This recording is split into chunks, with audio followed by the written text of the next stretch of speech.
দেখো ভাই, কিছু লোক থাকবে তোমার পিছনে লাগা, সেই সব মাথায় না ঢুকিয়ে ঠিক তোমার লাইফটা চেঞ্জ করো।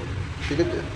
ওই সবই লোক তোমার পিছনে ঠিক একদিন দাঁড়াবে। যখন আগে বাড়তে হয়, অনেক লোক অনেক রকম কথা বলবে, সেই সব কানে না ঢুকিয়ে মাথায় একটাই রাখতে হবে জিনিস, ভিডিও বানাও, এগিয়ে চলো। ভিডিও বানিয়ে তোমার পরিচয় কতটা সেই মানুষটাকেই বুঝিয়ে দিবে পরে, যে আমি কি পারি। আজ আমি এইখানে পড়ে আছি, আমি যদি একদিন ভাইরাল হয়ে যাই, আমার বন্ধু দিয়ে বুঝিয়ে দেবো যে হ্যাঁ, ফরিদ কি জিনিস।